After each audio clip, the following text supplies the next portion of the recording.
उत्तोलक क्या है और उत्तोलक कितने प्रकार का होता है, सारी चीजें हमने बता दिया था। ठीक है, आज हम लोगों को उदाहरण समझने हैं। एक बार जो कल हमने बताया था उसको आप लोगों का रिवीजन करा देते हैं। ठीक है, सभी का स्वागत है उत्तर प्रदेश के नंबर 1 कोचिंग संस्थान तिवारी एग्रीकल्चर एकेडमी के डिजिटल क्लासरूम में। सभी बच्चों का स्वागत है। फटाफट सभी लोग लाइव आ जाएं, तेजी से जुड़ जाएं,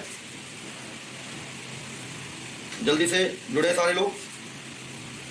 good afternoon to all of you, सभी को नमस्ते। Dilip Kumar, Pranshu Gautam, Ankush Kumar, Vishal Verma, Piyush Yadav, good afternoon to all of you. Good afternoon सभी को, सभी बच्चों को गुड आफ्टरनून। मोन्टू गौतम, वीरभान सिंह। देखो, कल हम लोग जो है उत्तोलक के बारे में समझ रहे थे, तो काफ़ी चीज़ें जो है हमने आप लोगों को बता भी दिया था। एक बार इन चीज़ों को देख लीजिए। कल हम समझा रहे थे आप लोगों को उत्तोलक क्या है। उत्तोलक एक सरल मशीन हमने बताया था। ठीक है, उत्तोलक के बारे में बताया था। उत्तोलक क्या है? एक सरल मशीन है। उत्तोलक एक सरल मशीन है, ये बताया था। और उसमें 3 बिंदु बताया था उत्तोलक में। एक होता है, जैसा कि एक किसी बच्चे ने ट्रिक भी बताया था अभ्यास करके, 3 बिंदु होता है।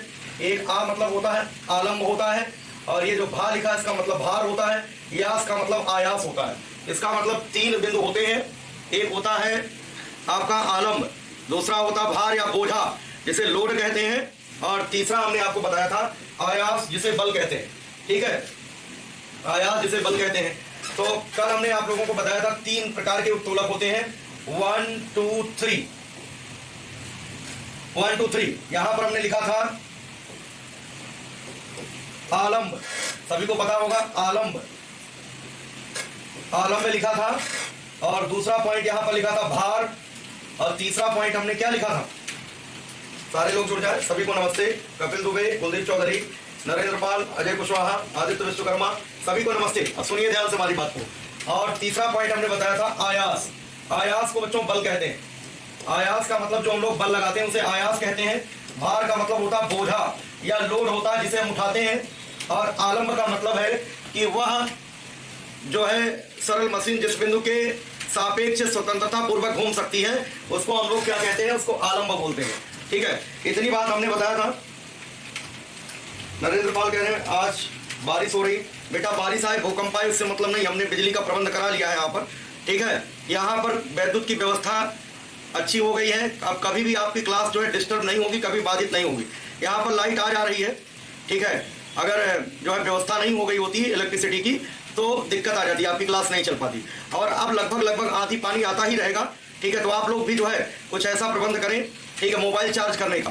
ठीक है, तो जिससे कि आपको कोई दिक्कत ना हो। ठीक है, सारे लोग जो है मोबाइल बिल्कुल चार्ज रखें। अमन गौतम नमस्ते बेटा, नमस्ते।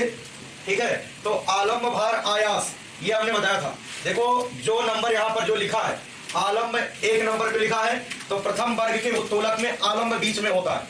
आलम्ब बीच में होता है। और बच्चों आयास और भार ये क्या होते हैं? आयास और भार के बीच आलम्ब होता है प्रथम वर्ग के उत्तोलक में। ये ध्यान रखना, जो प्रथम वर्ग का उत्तोलक होता है उसमें बीच में कौन होगा? आलम्ब। द्वितीय वर्ग के उत्तोलक में बीच में क्या होगा? द्वितीय वर्ग में बीच में क्या होगा बच्चों? यहाँ पर भार होगा, और इधर कहीं आलम्ब होगा। ठीक है, आलम्ब, और इधर कहीं क्या होगा? आयास होगा। ठीक है, और इसी तरीके से तीसरे वर्ग के उत्तोलक में क्या होगा? बीच में बच्चों आयास होगा, बीच में आयास होगा, और किनारे किनारे आलम्ब और भार होंगे।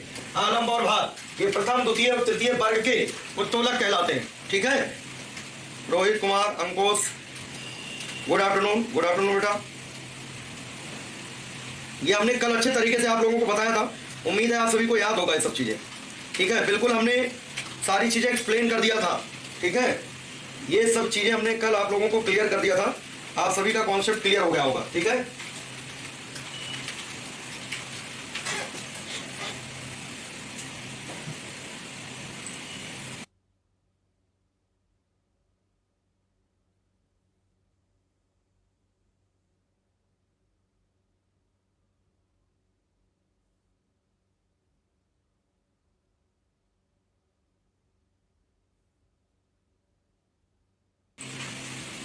ठीक है, इतनी बात हमने आप लोगों को बताया था। ठीक है, आप सभी को याद भी होगा सारी चीजें, और वही चीज यहाँ पर लिखा हुआ है, ये सारी चीजें क्लियर कर दिए थे। चलिए नेक्स्ट देखते हैं अगली स्लाइड में क्या है। उत्तोलक के प्रकार, उत्तोलक के प्रकार में नेक्स्ट देखते हैं। ये सब हो गया। ठीक है, ये सब हो गया था। उत्तोलक के प्रकार में देखिए हम लोग प्रथम श्रेणी का उत्तोलक, प्रथम श्रेणी के उत्तोलक में क्या होता है, प्रथम श्रेणी पहले लिखा था आलंब, तो कहने का मतलब आलंब बीच में होगा, भार और आयास, भार जो बोझा उठाते हैं वो भार है, और जो बल लगाते हैं उसको उठाने के लिए उसको आयास कहते हैं। तो भार और आयास के बीच आलंब होता है प्रथम वर्ग के उत्तोलक में, ठीक है। यहाँ पर लिखा है प्रथम श्रेणी के उत्तोलक में आलंब, जो आलंब होता है, पहले हमने आलंब बताया, आलंब जो होता है भार बिंदु और बल बिंदु के बीच में रहता है, भार बिंदु और बल बिंदु के बीच में अगर आलंब है तो उसे प्रथम वर्ग का उत्तोलक कहते हैं। ये आपको पहले ही हमने समझा दिया सारी चीजें, ठीक है। यहां पर जैसे ये देखना ये है बच्चों आलंब, ये क्या है, आलंब बीच में होना चाहिए प्रथम वर्ग के उत्तोलक में, आलंब बीच में, और यहां पर बच्चों भार है और ये क्या है, आयास है, ये भार और ये आयास, और बच्चों ये वाली जो भुजा होती है इसको आयास भुजा कहते हैं और इस वाली भुजा को भार भुजा कहते हैं, ठीक है। और इसका यांत्रिक लाभ होता बच्चों, यांत्रिक लाभ बराबर क्या होगा, यांत्रिक लाभ बराबर होगा A upon B, A upon B कल बताया था। अगर ये बिल्कुल संतुलित है तो आयास गुणे A बराबर भार गुणे बी, यही होता है, और भार बटे आयास A बटे बी निकला था, A अपान बी। देखो बच्चों यहां पर A, ध्यान से समझिएगा सभी लोग, अगर बच्चों यहां पर A का मान B के बराबर हो, अगर आयास भुजा भार भुजा के बराबर हो, अगर A का मान B के बराबर हो, ध्यान देना, तो किसी संख्या को उसी संख्या से भाग देंगे तो क्या मान आएगा, 1 आएगा। अगर A का मान B से बड़ा है, A का मान B से बड़ा है तो A अपान B का मान 1 से बड़ा आएगा। अगर A का मान छोटा है, B का मान बड़ा है तो A अपान B का मान 1 से छोटा आएगा। तो कहने का मतलब यह है कि यहाँ पर देखो यांत्रिक लाभ जो होगा किसका, प्रथम वर्ग के उत्तोलक का यांत्रिक लाभ 1 भी हो सकता है, 1 भी हो सकता है, और जो है 1 से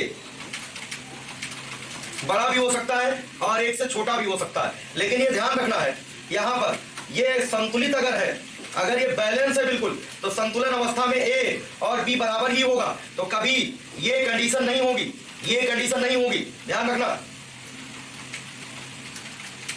सारे लोग ध्यान से समझिएगा इस पॉइंट को जो मैं बता रहा हूं। जैसे हमने कहा A अपान B, अभी इसको मानो ही ना ये प्रथम वर्ग का है, अगर A का मान B के बराबर है, A अपान B का मान क्या होगा, 1 आएगा। अगर A ज्यादा हो B कम हो, 1 से बड़ा आएगा।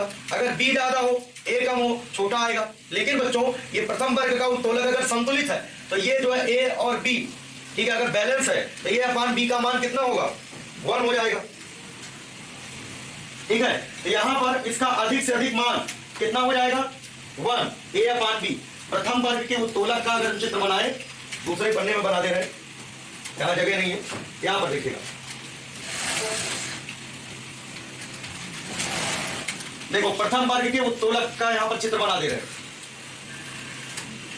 प्रथम वर्ग का उत्तोलक यहां पर ये है, इसको कहते हैं आलंब, है ना, और इसको कहते हैं बल आयास, और इसको कहते हैं भार बोझा। तो भार बिंदु और बल बिंदु के बीच आलंब होता है, इसको कहते हैं आयास भुजा, और इसको कहते हैं भार भुजा, होता है कि नहीं। अगर ये संतुलन की अवस्था में है तो दक्षिणावर्त, देखो ये होगा वामावर्त बलाघूर्ण, और ये देखिए यहां पर वामावर्त, इसको ऐसे लगा दे रहे हैं यहां पर। अगर ये संतुलन की अवस्था में है तो हमें ऐसे दिखाना पड़ेगा, इसको संतुलन की अवस्था में है तो ऐसे भार दिखाना पड़ेगा, भार ये दिखाना पड़ेगा। जितना ये ऐसे घुमाए उतना ही अगर ये ऐसे घुमा दे, ये होगा वामावर्त बलाघूर्ण, और ये होगा कौन सा बलाघूर्ण, इसको बोलते हैं क्लॉकवाइज, घड़ी की सुई की दिशा में घूम रहा, और ये घड़ी की सुई के विपरीत घूम रहा, ठीक है, ये घड़ी की सुई के विपरीत है, एंटी क्लॉकवाइज, और इसको क्लॉकवाइज कहते हैं। तो अगर जितना ये क्लॉक घुमाए उतना ही एंटी क्लॉक घुमा दे, इसका मतलब दक्षिणावर्त बलाघूर्ण और वामावर्त बलाघूर्ण दोनों बराबर है। जब दक्षिणावर्त बलाघूर्ण और वामावर्त बलाघूर्ण बराबर होगा तो बच्चों क्या हो जाएगा, W गुणे B, भार गुणे भार भुजा, बताया था, भार गुणे भार भुजा बराबर आयास गुणे आयास भुजा, F गुणे A हो जाएगा। यहां से W भार है, लोड है, और ये आयास है, तो W बटे F बराबर क्या हो जाएगा, A upon B, A upon B हो जाएगा। W अपान F को क्या बोलते हैं, यांत्रिक लाभ कहते हैं। W अपान F को क्या बोलते हैं, यांत्रिक लाभ कहते हैं। तो यांत्रिक लाभ का मान कितना आता है, A अपान B। किसी भी उत्तोलक के लिए यांत्रिक लाभ का सूत्र याद रखना, A अपान B होता है। किसी भी, इतनी बात पहले समझ में आया कि नहीं, पहले बताओ, फटाफट बताओ यहां तक समझ में आया कि नहीं?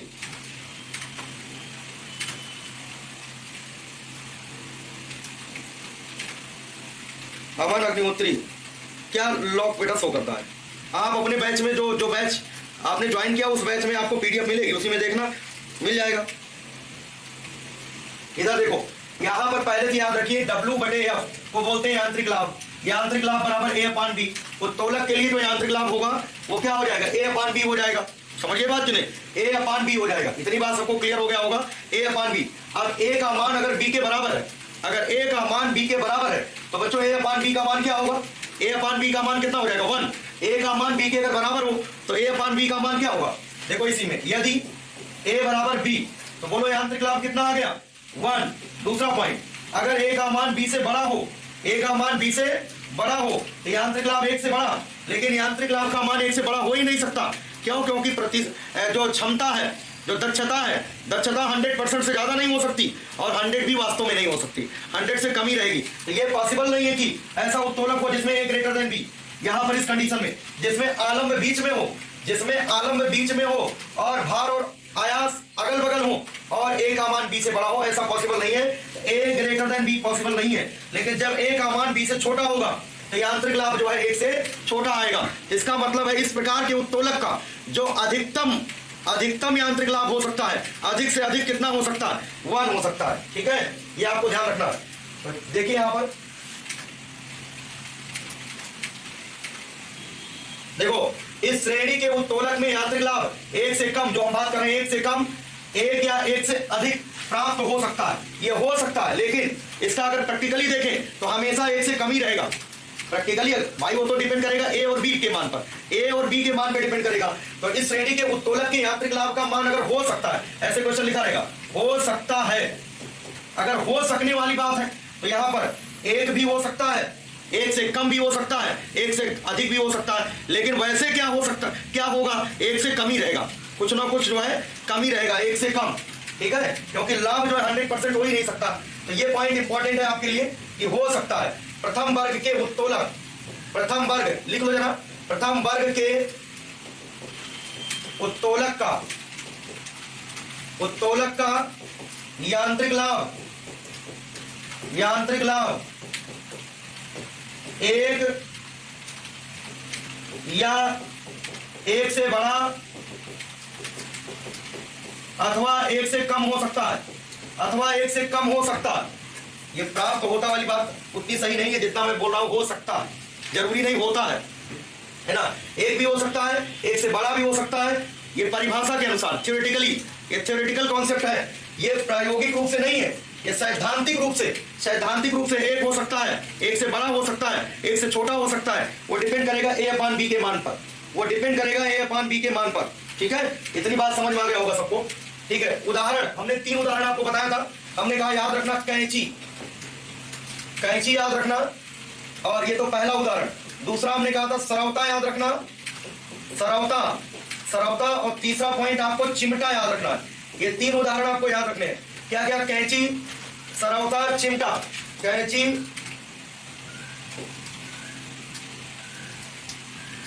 ये आपको याद रखना है। कैंची, सरवता और चिमटा, ये 3 उदाहरण याद रखना है। तो कैंची जो है ये प्रथम वर्ग का उत्तोलक है, कैंची जो है प्रथम वर्ग का उत्तोलक है, और ये जो सरवता है ये द्वितीय वर्ग का उत्तोलक है, ये जो चिमटा है वो तृतीय वर्ग का उत्तोलक है।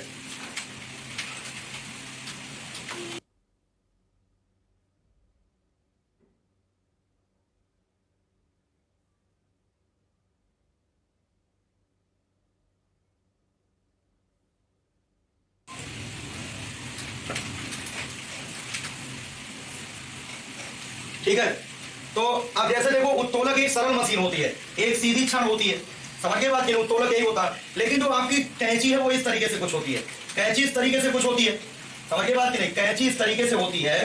तो अगर कैंची इस तरीके से होती है बच्चों, इसका मतलब ये एक सरल मशीन ये है, एक सरल मशीन ये है, इसे दोहरा उत्तोलक कहते हैं। एक उत्तोलक ये हो गया, एक उत्तोलक ये हो गया, क्योंकि इसी बिंदु के ये परिता घूम सकती है स्वतंत्रता पूर्वक। ये कैंची ऐसे देखो, इसी पॉइंट के बाद ये वाली छड़ भी घूम सकती है, ये वाली भी छड़ घूम सकती है, इसीलिए कैंची को दोहरा उत्तोलक कहते हैं।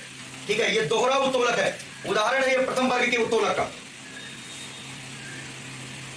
ठीक है नरेंद्र पाल, वेरी गुड।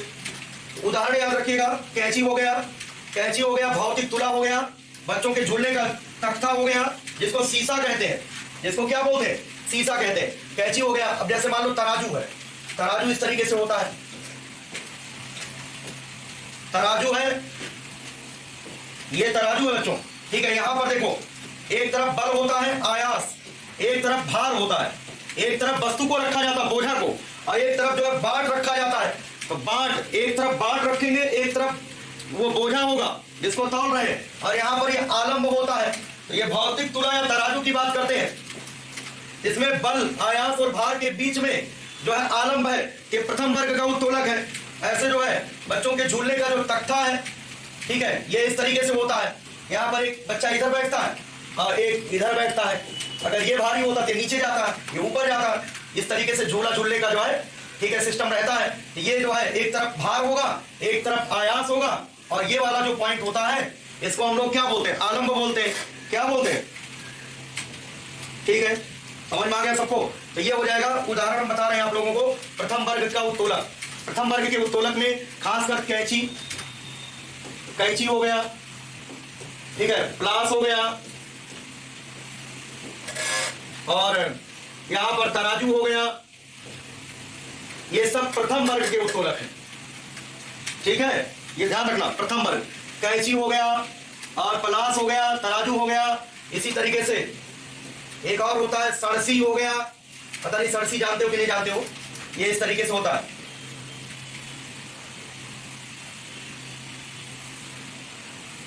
ऐसे होता है। या जो आप लोगों ने जो है साधारण कैलिपर्स पढ़ा है, साधारण कैलिपर्स समझिए, साधारण कैलिपर्स हमने बताया आप लोगों को, ठीक है।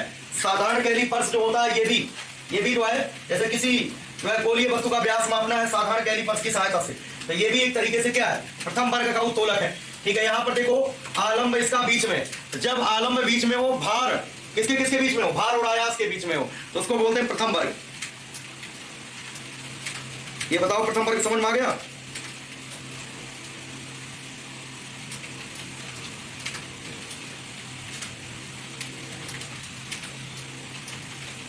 इतनी बात सबको समझ में आ ही गया होगा, ठीक है, वेरी गुड, ठीक है, ओके है ना, इतना तो सबको समझ में आ गया होगा। ये प्रथम वर्ग का उत्तोलक है। द्वितीय वर्ग के उत्तोलक में ये पॉइंट आपको याद होना चाहिए, जो हमने बताया था, आलम्ब, दूसरे नंबर पे भार और तीसरे नंबर पे आयास।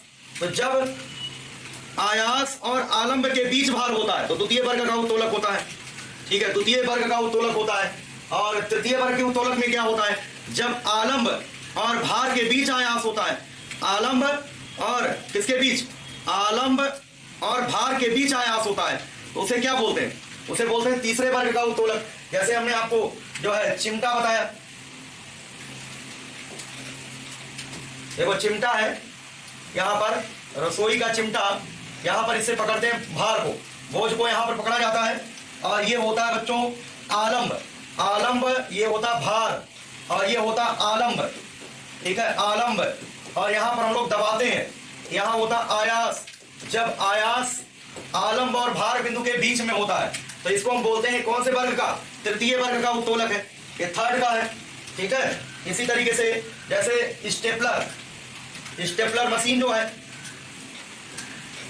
ठीक है, जो स्टेपलर मशीन होती है, ठीक है, यहां पर देखो, यहां पर स्टेपलर करते हैं, ठीक है, ये भार हो जाएगा, यहां पर दबाते हैं, और ये होता आलम्ब, आलम्ब और भार के बीच जो है आयास होता है, ठीक है। ये जो हाथ है, ठीक है, अब जैसे समझ लो ये है आलम्ब, ठीक है, यहां पर बोझा ऐसे ऐसे बल लगाएंगे, कहने का मतलब जो भी चीज उठाना होगा इससे, और मेन यहां पर बल इस जगह लगता है, ये जो नसें हैं ये जो है टाइट हो जाती हैं, समझ के बाद इस तरीके से ये क्या हो जाएगा, ये तीसरे वर्ग का उत्तोलक हो जाएगा। इसी तरीके से अगर हम कुदाल की बात करते हैं, कुदाल, तो कुदाल में क्या होता है, कुदाल फावड़ा, कुदाल फावड़ा की अगर बात करें तो देखो यहां पर ये वाला पोर्शन मिट्टी के अंदर जाता है, ठीक है। जैसे मान लो खेत की गुड़ाई करना है आपको, ठीक है, किसी क्यारी की गुड़ाई करना है, इसी की सहायता से ये मिट्टी के अंदर जाता है, और ये जो बेट हम लोग पकड़े होते हैं, ये जो है कुदाल को, इस कुदाल को हम लोग इसके अबाउट घुमा सकते हैं, ये कुदाल घूमने के लिए स्वतंत्र होती है इस पॉइंट के अबाउट, तो यहाँ पर होता आलंब, इसको आलंब कहेंगे। ये हाथ में हम लोग पकड़े रहते हैं ना, हाथ में पकड़े रहते हैं, तो ऐसे जो है इसका जो बेट होता है ऐसे जो है घुमा सकते हैं, ठीक है, ऐसे घुमा सकते हैं, तो इसके परिता घूमने के लिए स्वतंत्र होता है। और बच्चों जब ये मिट्टी के अंदर जाती है ये पोर्शन, तो जब हम लोग इसको हल्का सा बल लगाते हैं तो बल यहाँ से लगता है, इस जगह से बल लगता है, ध्यान रखना। फोर्स जो होता है जमीन में, ठीक है, मिट्टी पर जो बल लगेगा, ठीक है, ये यहाँ से बल लगेगा, यहाँ से भार, तो इस तरीके से आलंब और भार के बीच ये आयास है, आलंब और भार के बीच आयास है। इसका मतलब ये तीसरे वर्ग का उत्तोलक है। कुदाल हो, फावड़ा हो, ये सब क्या है, तीसरे वर्ग के उत्तोलक है। क्यों है ये तीसरे वर्ग के उत्तोलक, क्यों है, फटाफट बताओ। इसको सोचना पड़ेगा कि भाई कहां से बल लग रहा है, किसके परिता घूमने की प्रवृत्ति है।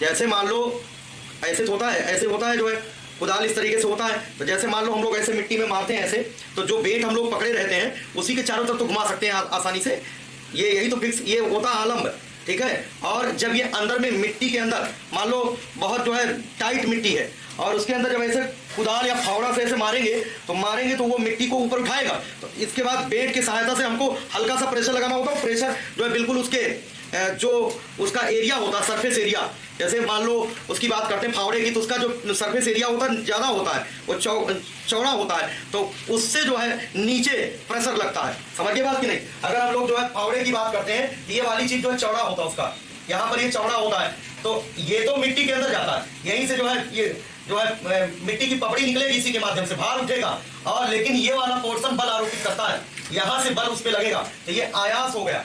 आयास जब बीच में हो और इस हाथ में इसी को पकड़े रहते हैं हम लोग, इसके अबाउट ये स्वतंत्रता पूर्वक घुमा सकते हैं कुदाल को, ये आलंब है। आलंब और भार के बीच अगर आयास होगा तो समझ जाना तीसरे वर्ग का उत्तोलक है।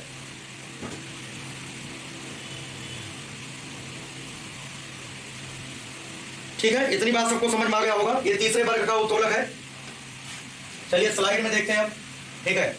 तो इतना एग्जाम्पल याद रखना, कैंची हुआ, तराजू हुआ, भौतिक तुला हुआ, बच्चों के झूलने का झूला हुआ, ऐसी को शीशा कहते हैं, ठीक है। तो ये जो है प्रथम वर्ग का उत्तोलक है। दूसरे वर्ग का उत्तोलक देखते हैं आगे,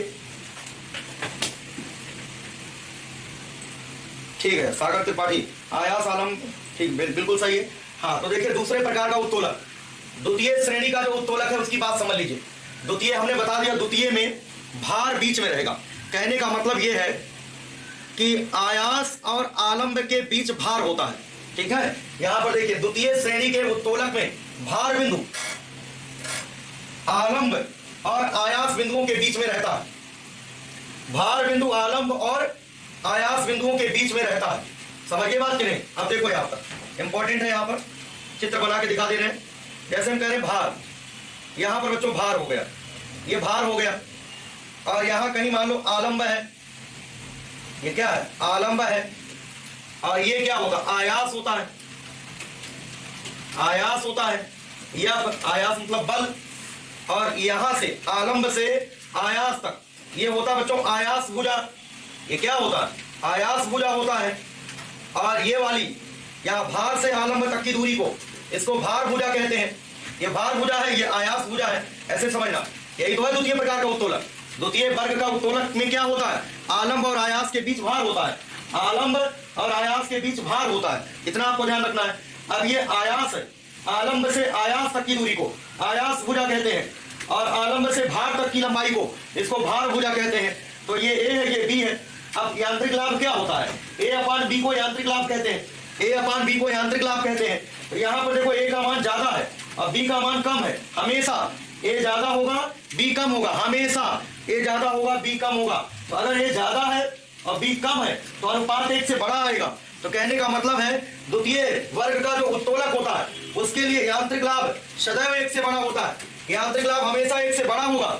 इसके लिए ध्यान रखना, यह एक ऐसा उत्तोलक होगा, थ्योरेटिकली अगर हम बात करें, थ्योरेटिकली बात करें तो द्वितीय वर्ग के उत्तोलक के लिए, सैद्धांतिक रूप से द्वितीय वर्ग के उत्तोलक के लिए जो यांत्रिक लाभ का मान होता है वह हमेशा एक से बड़ा होता है। क्यों बड़ा होता है, क्योंकि इसकी आयास भुजा बड़ी होती है। द्वितीय वर्ग के उत्तोलक का आयास भुजा बड़ी और भार भुजा छोटी, तो बड़ी संख्या को छोटी संख्या से भाग दोगे एक से बड़ा आएगा, एक से।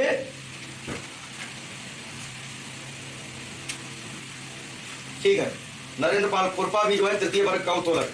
बिल्कुल सही, खुरपा है, खुरपी है, सब ये तृतीय वर्ग के उत्तोलक है। ठीक है, इतनी बात समझ में आ गया होगा कि इसका जो है एक से बड़ा आएगा। इसके बाद नेक्स्ट देखते हैं तीसरे वर्ग का। इसका उदाहरण तो हमने बता ही दिया है आपको। ठीक है, उदाहरण देख सकते हैं यहाँ पर एग्जाम्पल में, जैसे बोझा ढोने की छोटी गाड़ी, बोझा ढोने की छोटी गाड़ी, सुपारी काटने का सरौता, नींबू निचोड़ने की मशीन, ये सब क्या है? ये सब जो है द्वितीय वर्ग के उत्तोलक है। ये सब द्वितीय वर्ग के उत्तोलक है, ये आपको ध्यान रखना। समझ गए बात? क्यों द्वितीय वर्ग के उत्तोलक होते हैं? बोझा ढोने की छोटी गाड़ी, सुपारी काटने का सरौता, नींबू निचोड़ने की मशीन। ठीक है, नींबू निचोड़ने की मशीन भी ऐसे ही होती है, ऐसे जो ढक्कन टाइप के बने होते हैं। ठीक है, एक में नींबू रखते हैं और दूसरे को प्रेस करते हैं, दोनों दब जाते हैं तो नींबू का रस निकल जाता है। समझ गए बात? कि अभी चित्र हम सब दिखाएंगे, पहले जनरल आइडिया आपके दिमाग में होना चाहिए कि होता क्या है। ठीक है, तो सुपारी काटने का सरौता, नींबू निचोड़ने की मशीन, ये द्वितीय वर्ग का उत्तोलक है। भार जितना आलंब के समीप होगा उतना ही यांत्रिक लाभ अधिक होगा। कैसे ये पता चला? जैसे अभी हमने बताया कि भाई जो भार होता है, ये भार होता है वो आलंब और आयास के बीच में होता है। ये भुजा आयास भुजा है और ये भुजा भार भुजा है। ये भार जितना आलंब के नजदीक होगा, बी का मान उतना छोटा। अगर ये भार यहाँ आ जाए, इस जगह आ जाए, तो अगर ये नजदीक जितना आता जाएगा, बी का मान उतना कम होता जाएगा। और यांत्रिक लाभ होता है A/B। बच्चों, ए का मान तो सबसे ज्यादा हाई है, अगर बी का मान घटेगा तो यांत्रिक लाभ का मान क्या होगा? बढ़ेगा। यांत्रिक लाभ का मान बढ़ेगा।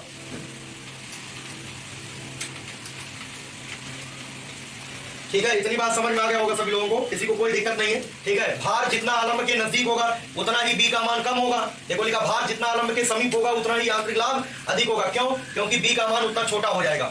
क्लियर है सभी लोगों को? और ये भी पॉइंट याद रखना, द्वितीय श्रेणी के उत्तोलक के लिए यांत्रिक लाभ का मान सदैव एक से बड़ा होता है। क्यों?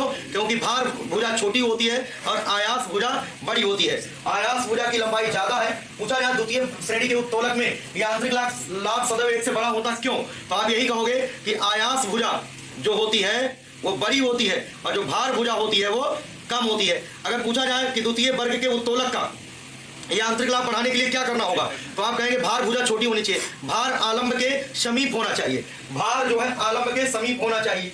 चलिए आगे बढ़ते हैं, इतना तो समझ में आ गया होगा सबको। तृतीय वर्ग के उत्तोलक की बात करते हैं। तृतीय वर्ग के उत्तोलक की बात करते हैं तो तृतीय वर्ग का उत्तोलक ये होगा, तृतीय में बीच में कौन होगा? आयास। यहां पर आयास होगा, बीच में आयास, और यहां पर ये मान लो आलंब। ठीक है, और ये होगा बच्चों भार। ठीक है, यहां से यहां तक ये भार भुजा बी होता है, ये आयास भुजा ए होता है। ठीक है, ये भार भुजा है, ये आयास भुजा है। ये देखो छोटा है, ये देखो बड़ा है, तो छोटी संख्या को बड़ी संख्या से जब भाग दोगे तो हमेशा एक से छोटा आएगा। तो यह एक ऐसा उत्तोलक है जिसका यांत्रिक लाभ सदैव एक से कम प्राप्त होता है। यांत्रिक लाभ इसका एक से कम प्राप्त होता, हमेशा इसका एक से कम प्राप्त होगा। द्वितीय वर्ग का हमेशा एक से ज्यादा प्राप्त होगा। द्वितीय वर्ग का एक से ज्यादा प्राप्त होगा, तृतीय वर्ग का हमेशा एक से कम प्राप्त होगा। लेकिन जो प्रथम वर्ग होता है, एक भी हो सकता है, अधिक से अधिक एक हो सकता है, ये ध्यान रखना। एक से ज्यादा भी हो सकता है और एक से कम हो सकता है। लेकिन ध्यान रखें, वहां पर प्रैक्टिकली जो है हम लोग ये नहीं कहेंगे एक से बड़ा हो सकता है, बट थ्योरेटिकली जो है एक से बड़ा अथवा एक से छोटा कुछ भी हो सकता, पता नहीं क्या हो सकता। लेकिन इनका कंफर्म है, इन दोनों उत्तोलकों का कंफर्म है, द्वितीय वर्ग का उत्तोलक का यांत्रिक लाभ सदैव एक से बड़ा होगा, तृतीय वर्ग के उत्तोलक का यांत्रिक लाभ सदैव एक से छोटा होता है। ठीक है, इतनी बात सबको समझ में आ गया होगा। ठीक है, इसमें चिमटा उदाहरण रखिएगा। ठीक है, चिमटा जो होता है ये किसका उदाहरण है? चिमटा हो गया, स्टेपलर हो गया, नेल कटर हो गया। ठीक है, ये सारे के सारे जो उदाहरण है ये तीसरे वर्ग का उत्तोलक होता है। ये अभी हमने और इसके पहले आपको बताया, कुदाल बता दिया, ठीक है, फावड़ा बता दिया, खुरपा खुरपी बता दिया। ये सब आपको याद रखना है। ये किस वर्ग के उत्तोलक है? तृतीय वर्ग के उत्तोलक है। तृतीय वर्ग के उत्तोलक में क्या होता है? आलंब और भार के बीच आयास होना चाहिए। आलंब और भार के बीच आयास होना चाहिए। समझ गए बात कि नहीं? तो कुदाल हुआ, फावड़ा हुआ, खुरपा खुरपी हुआ, और यहाँ पर चिमटा हुआ, नेल कटर हुआ। ठीक है, ये सब जो होते हैं वो तीसरे वर्ग के उत्तोलक है। किसके हैं? थर्ड। समझ गए बात कि नहीं? इतनी बात सबको समझ में आ गया होगा। तो यहाँ पर अगर इतनी बात क्लियर हो बताइए सभी लोग। हाँ बिल्कुल सही है नरेंद्र पाल, भार भुजा जो है बड़ी होती है, इसलिए यांत्रिक लाभ जो होता है वो क्या होता है? एक से कम होता है। अच्छा ये बताओ किस वर्ग के उत्तोलक का यांत्रिक लाभ सबसे ज्यादा होता है? किस वर्ग के उत्तोलक का यांत्रिक लाभ सबसे ज्यादा होता है? फटाफट बताओ, किस वर्ग के उत्तोलक का यांत्रिक लाभ सबसे अधिक होता है? सारे लोग बताएं, किस वर्ग के उत्तोलक का यांत्रिक लाभ सबसे? विकास कुमार पटेल, बिल्कुल सही। हल भी होता है, हल भी जो होता है वो तीसरे वर्ग का उत्तोलक है। हल भी जो होता है वो भी तीसरे वर्ग का उत्तोलक है। ठीक है, कुदाल, फावड़ा, हल, खुरपा, खुरपी, स्टेपलर, समझिए बात कि नहीं, सब तीसरे वर्ग के उत्तोलक होते हैं। ठीक है, सबको क्लियर है? तो दूसरे वर्ग के उत्तोलक का यांत्रिक लाभ सबसे ज्यादा होता है एक से बड़ा। और किस वर्ग के उत्तोलक का यांत्रिक लाभ सबसे कम होता है? ठीक है, ये भी बताओ, किस वर्ग के उत्तोलक का यांत्रिक लाभ सबसे कम होता है? किस वर्ग के उत्तोलक का यांत्रिक लाभ सबसे कम होता है? फटाफट बताएं।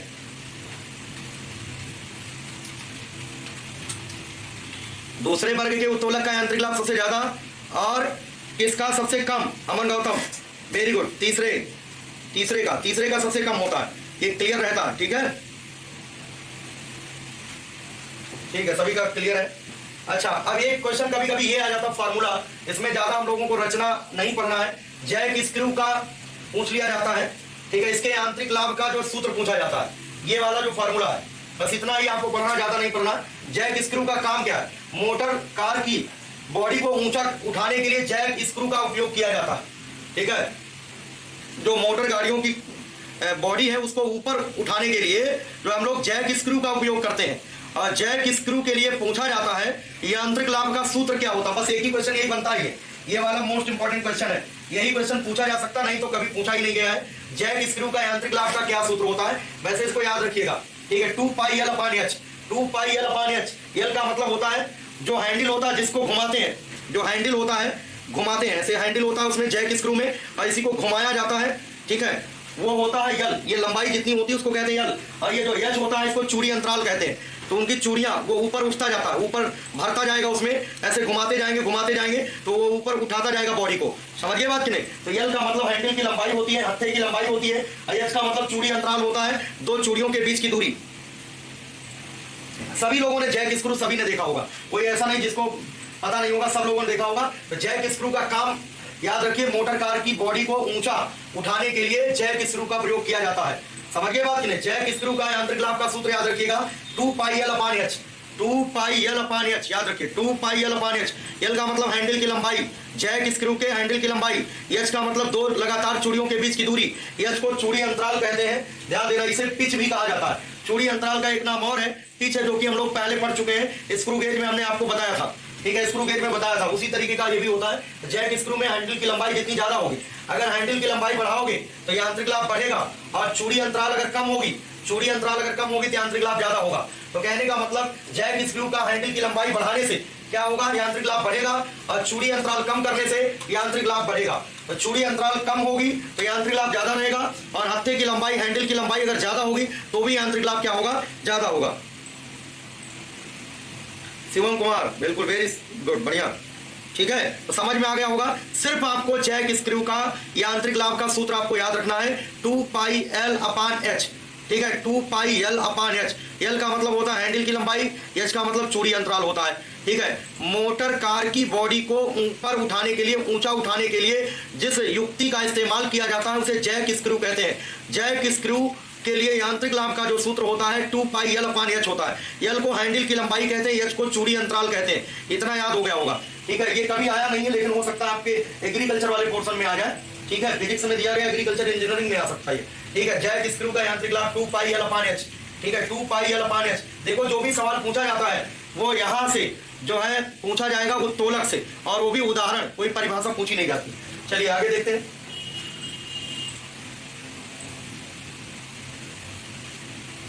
प्रांशु गौतम, हाँ बिल्कुल बेटा, कह सकते हो, बिल्कुल सही। ठीक है, तो चलिए ठीक है, तो यहाँ पर टेस्ट नंबर 5 की बात करते हैं। थोड़ा सा जनरल आइडिया दे देते हैं आप लोगों को घिरनी का भी। घिरनी के बारे में बता देते हैं। जैसे मान लो ये रिजिड सपोर्ट है, और यहाँ पर ये कोई घिरनी है, और घिरनी जो है यहाँ से इस तरीके से लटका दी गई है। ये कोई रिजिड सपोर्ट है, और इस घिरनी के ऊपर से एक रस्सी या रस्सा गुजर रहा है। ठीक है, जैसे कुएं से जब पानी निकाला जाता था पहले, यहाँ पर बाल्टी रहती थी, और ये बाल्टी कुएं के अंदर जाती थी, उसमें पानी भर जाता था, इधर से रस्सी से खींचते थे, ये ऊपर की ओर इस तरीके से पानी ऊपर जाता था। तो ये जो है घिरनी है, ठीक है। घिरनी है, एक चीज समझना है, जैसे मान लो यहाँ पर हम बल लगा करके खींच रहे हैं, ये बल लगा करके हम खींचेंगे, इसको कहते हैं आयास है। और जो वस्तु यहाँ से उठेगी ऊपर, इसको कहते हैं भार। इसको क्या बोलते हैं? भार कहते हैं। एक क्वेश्चन पूछा जाता है स्थिर घिरनी, अगर ये बिल्कुल फिक्स कर दिया गया, ये गति नहीं करा, यहाँ कहीं से बात करके लटका दिया गया इस घिरनी को, इस घिरनी को बोलते हैं स्थिर घिरनी। तो अगर बच्चों स्थिर घिरनी की बात करें तो ध्यान रखना, स्थिर घिरनी के लिए अगर हम बात करते हैं यफ गुणे, ये देखो, इसको हम लोग कहेंगे ये आलंब है, इसको हम लोग कहते हैं आलंब। यफ गुणे ये वाली दूरी ए मान लो, और ये भार डब्लू है, डब्लू गुणे ये भी दूरी वही होगा, त्रिज्या जो दूरी ये होगी वही दूरी ये होगी। तो यफ गुणे ए बराबर डब्लू गुणे ए, कहने का मतलब ये आयास भुजा और भार भुजा दोनों सेम लंबाई की है। तो जब A/A करोगे तो 1 आ जाएगा। स्थिर घिरनी के लिए क्वेश्चन पूछा जा सकता है, स्थिर घिरनी के लिए यांत्रिक लाभ कितना होता है? स्थिर घिरनी के लिए यांत्रिक लाभ का मान कितना होता है? ठीक है, स्थिर घिरनी के लिए यांत्रिक लाभ का मान 1 होता है। इतनी बात सबको क्लियर है? स्थिर घिरनी के लिए देखो, यहां पर ये भार है, ये भार है, और ये बच्चों यहां पर देख रहे हो ये क्या चीज है? ये आलंब है। तो ये वाली भार भुजा होगी जो कि त्रिज्या के बराबर हो जाएगी, और ये आयास है, तो ये आलंब है यहाँ से, इसको कहते हैं आयास भुजा। दोनों भुजाओं की लंबाइयां बराबर है। भाग दोगे तो इस सरल मशीन, ये भी घिरनी भी एक सरल मशीन है, घिरनी भी एक सरल मशीन है, इसका भी यांत्रिक लाभ कितना हो जाएगा? 1। इसका मतलब स्थिर घिरनी के लिए यांत्रिक लाभ का मान 1 होता है। इसको याद रखिएगा, 1/1 बराबर A/A बराबर कितना हो जाएगा? 1 हो जाएगा। कभी कभी बच्चों तनाव पूछ लिया जाता है, जैसे मान लो ये मान लो स्थिर घिरनी है,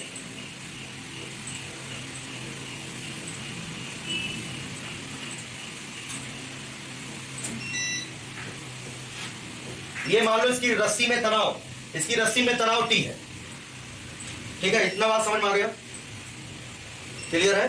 देखो ये रस्सी में तनाव है, और यहां पर इस तरीके से इसी पर पूरा लोड महसूस होगा, इसी आलंब पर ये तनाव T है, ये तनाव T है, और इसी पे भार महसूस होगा। ये भार W मान लिया, तो W बराबर हो जाएगा T plus T। T plus T कितना हो जाएगा? W बराबर हो जाएगा 2T, W बराबर 2T। देखो पूरी ताकत जो रस्से की होगी, मतलब रस्से का जो तनाव होगा वो इसी आलंब पे जाके काम करेगा। तो T और T कितना हुआ? 2T। T plus T 2T किसको संतुलित करेगा? भार को। तो रस्से या रस्सी में जो तनाव होगा वो भार बटे 2 हो जाएगा। T बराबर W/T। ठीक है। स्थिर घिरनी के लिए यांत्रिक लाभ का मान 1 होता है, और स्थिर घिरनी के लिए रस्से में तनाव भार का आधा होता है, ये भी याद रखना। अब ये क्वेश्चन करा देंगे, T बराबर W/2, T बराबर W/2। अब देखते हैं कुछ प्रैक्टिस क्वेश्चंस हैं, उनको देख लेते हैं। अमन गौतम कह रहे लाइट गई फिर भी क्लास चल रही। हमने क्या बताया क्लास बंद नहीं होगी? तुम्हें कैसे पता चल गया लाइट चली गई? कैसे जानकारी हुई कि लाइट गई? क्यों अमन, कैसे जान गए? लाइट बेटा कई बार आ जा रही सुबह से, ठीक है। हमने लाइट का प्रबंध करा दिया है, आप लोगों की क्लास बाधित नहीं होगी, कोई समस्या नहीं होगी, मैंने बताया है, तो वो काम होता रहेगा। ठीक है, चलिए क्वेश्चन नंबर 1 देखते हैं टेस्ट का। चलो सब लोग इसका आंसर दो।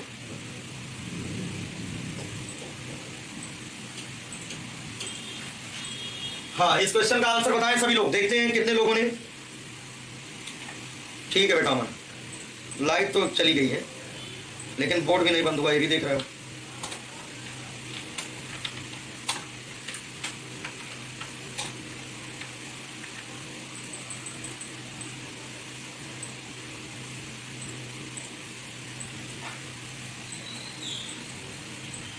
चलो सभी लोग बता दिए, सभी लोगों ने बी ऑप्शन बताया है। किसी मशीन का यांत्रिक लाभ, इसका मतलब आप पास हो, क्योंकि थ्योरी पढ़ाने के बाद आप क्वेश्चन को कर पा रहे हो। उठाया गया भार बटे आरोपित बल, ऑप्शन नंबर बी। बताने की आवश्यकता नहीं है, यांत्रिक लाभ होता है। ये यांत्रिक लाभ, यहाँ पर ये करेक्शन है, देखिएगा ये जो यांत्रिक लिखा है इसकी जगह लिखिए यांत्रिक, यांत्रिक लाभ, यांत्रिक लाभ। ये आपको मिल जाएगा पीडीएफ, सारी पीडीएफ दी जा रही है। बहुत सारे बच्चों को पीडीएफ नहीं मिल पा रहा, पता नहीं क्या दिक्कत है। आप लोग स्टडी मटेरियल में जाइएगा, अपने बैच में स्टडी मटेरियल में जाएंगे, आप एक एक सब्जेक्ट पे क्लिक करते जाएंगे, उनके सारे फोल्डर नीचे खुलते जाएंगे, उस फोल्डर पे क्लिक करोगे, सारी पीडीएफ आपको अवेलेबल हो जाएगी वहां पर। ठीक है, यांत्रिक लाभ। चलिए क्वेश्चन नंबर 2, क्वेश्चन नंबर 2 देखते हैं। चलो बताओ इसका, किसी मशीन को ई ऊर्जा देने पर मशीन द्वारा किया गया कार्य W है, तो मशीन की दक्षता बताइए। मशीन की दक्षता, कल बताया था एफिशिएंसी, मशीन की दक्षता। चलो इसका आंसर बताओ, दक्षता क्या होगी फटाफट। नागेंद्र बघेल, कमेंट करो भैया, कमेंट तो करते नहीं, कहे तो हमारा नाम नहीं लिया जाता। आंसर तो बताओ। नागेंद्र बघेल, संचित वर्मा बी, नमन जैन बी, विकास कह रहे हैं सी, विमल, शिवम सिंह, प्रणव बी। ज्यादातर बच्चों का बी आंसर आ रहा है। अच्छा, जिन्होंने किताब से रटा है, जिन्होंने फिजिक्स की बुक से देखा भी, जो बच्चे बुक देख करके बता रहे हैं वो गलत बता रहे हैं, अब जो बच्चे अपने दिमाग से बता रहे हैं वो सही बता रहे हैं। बहुत सारे लोग किताब खोल के रखते हैं, जो किताब से बता रहे हैं वो गलत बता रहे हैं, क्योंकि किताब में मिस्टेक है ना, किताब में सही नहीं दिया गया। ठीक है, जो अपने मन से बता रहे हैं उनका बिल्कुल सही है। ये ऑप्शन नंबर बी, किताब में उन्होंने सी टिक किया है, ऑप्शन सी दिया, जो कि सही नहीं है। आपको कॉन्सेप्ट क्लियर होना चाहिए।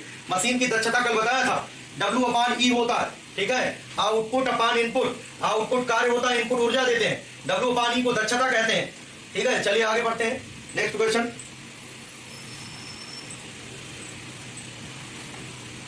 हाँ बताओ भाई, इसका क्वेश्चन आ गया ना, मोस्ट इंपॉर्टेंट है। अगर आएगा तो यही क्वेश्चन आएगा, स्थिर घिरनी वाला सवाल आएगा, और कोई सवाल नहीं आएगा। ठीक है, स्थिर घिरनी का यांत्रिक लाभ होता है, बताओ फटाफट। स्थिर घिरनी का यांत्रिक लाभ होता है, अगर स्थिर घिरनी है तो उसका यांत्रिक लाभ कितना होगा। Nagendra Baghel, very good. अंकित बता रहे हैं 1, संचित बता रहे हैं सी ऑप्शन। ठीक है, हर्ष शर्मा आप गलत बता रहे हो, रवि सही बता रहे हैं, नमन सही, रिया, शिवम, ठीक है, हर्ष शर्मा आप गलत बता रहे हो। स्थिर घिरनी की बात अभी हमने बताया था, स्थिर घिरनी का यांत्रिक लाभ कितना होता है, 1 होता है। स्थिर घिरनी का यांत्रिक लाभ 1 होता है, सी विकल्प। चलिए आगे बढ़ते हैं। Next question, question number 4। ठीक है, नागेंद्र बघेल, हाँ इसमें बताओ, अभी हमने सूत्र लिखवाया था, जैक स्क्रू का यांत्रिक लाभ होता है। जैक स्क्रू के यांत्रिक लाभ का सूत्र बताओ फटाफट। इसका बताओ कौन सा विकल्प सही है, सारे लोग बताएं फटाफट। ठीक है, काफी लोग सही बता रहे हैं। ठीक है, 2πL/H, 2πL/H, L का मतलब हैंडल की लंबाई, H का मतलब चूड़ी अंतराल, ऑप्शन नंबर सी। चलिए आगे बढ़ते हैं, क्वेश्चन नंबर 5। क्वेश्चन नंबर 5, चलो इसको बताओ। किसी गिरनी को साधे रखने वाली डोरी का तनाव, ये गिरनी है, इसका भार मान लो W है, और ये स्थिर गिरनी है, यहां से स्थिर कर दिया गया है। किसी गिरनी को साधे रखने वाली डोरी का तनाव उस गिरनी से लटके हुए भार के सापेक्ष होता है। भार के, यहां पर भार के लिखा जाएगा, भार के सापेक्ष होता है। तो हमने बताया था यहाँ T, यहाँ पर T, और ये भार W बराबर 2T, W बराबर 2T।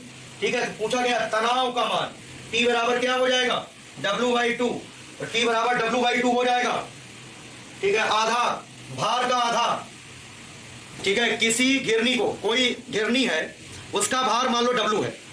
यदि किसी गिरनी का भार W है और वो किसी दृढ़ आधार से लटका दी गई, किसी रस्सी से बांध कर, मान लो किसी रस्से से बांध के लटका दिया गया, किसी गिरनी को लटकाया गया, तो जिस रस्से से बांध करके उस गिरनी को लटकाया गया है, उस रस्से में जो तनाव होगा, वो तनाव जो गिरनी का भार है, जितना वजन है, उस वजन का आधा होता है, उस वजन का आधा होता है। ऐसे समझो, ये T+T, तो यहाँ पर क्या जाएगा 2T, है ना। ये जो रस्सा है, जिस रस्से से ये बांध करके गिरनी लटकी है, जिस रस्से से ये गिरनी लटकाई गई है, इस रस्से में तनाव 2T, इस गिरनी के भार W के बराबर होगा, तो 2T बराबर W, तो T बराबर W/2।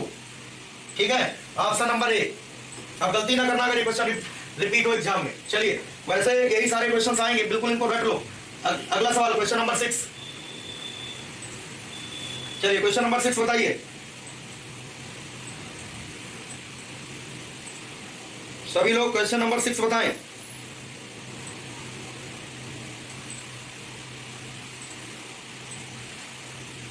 इस क्वेश्चन का आंसर क्लियर करें।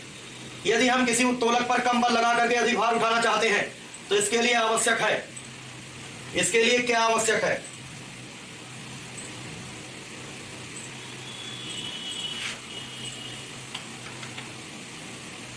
ये मान लो आलम्ब है, ये मान लो आयास है, और ये मान लो भार है। ठीक है, अगर बच्चों ये वाली भुजा, अगर ये भुजा की बात करें, इसको ए कहते हैं, इसको बी कहते हैं, तो यांत्रिक लाभ होता है A/B। ठीक है, अगर ए का मान ज्यादा होगा